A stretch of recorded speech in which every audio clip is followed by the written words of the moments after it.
The weather in Russia is just so fascinating this time of the year. You wouldn't believe how hot the temperatures get. 107 degrees is in the forecast.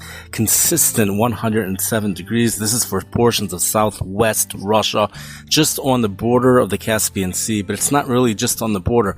The 107 is just on the border, but you can go hundreds of miles to the north, and you'll see high temperatures still well into the hundreds. In fact, the hottest temperature today reports the Alexa from getting their information from AccuWeather was Novominsk. Now, I'm going to just take a look at the city to make sure I'm pronouncing it right.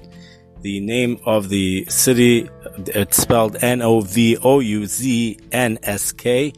Some say it is in Siberia, but the high temperature today was 101 degrees. That is the hottest temperature which was reported in Russia today. Today is the 4th of July. Temperatures hit 101 degrees. The temperatures in the hundreds continue. Tomorrow's high of 101. On Shabbos, 103. Sunday, 100 degrees. We don't see humidity during the times that it gets very hot, but there are times where it does become humid there. We have thunderstorms expected Tuesday afternoon with highs in the mid-90s. Temperatures remaining in the 90s there. So, these are places which just get so cold in the winter. And it's a couple hundred miles away from the Caspian Sea. And the Caspian Sea has really warm water temperatures as well. We've already went through the fact that the northeastern portions of the Caspian Sea has very shallow water.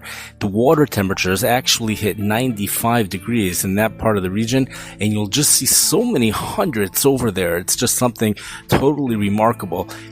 Whether it occurs every year or doesn't occur every year, but even if it does occur every year, that it makes it even more remarkable. Just the setup, the solar insolation setup of this planet is just something so remarkable that's what it does. It brings such intense heat into such northern latitudes, which experience such bitter winters. It's really something very, very impressive. Out here in the United States, we have the continued, excessive heat warnings in effect for those places which are dealing with it in the southern plains, Texas.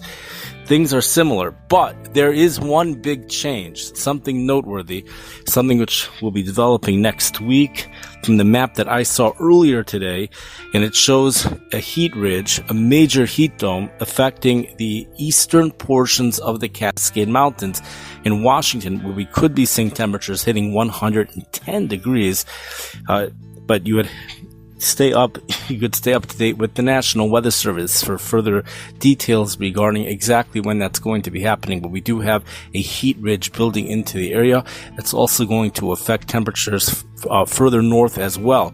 But the heat we spoke about in the beginning up by Fort Yukon, that looks like it has gone away for some time, for the next 2 or 3 weeks, according to our international models.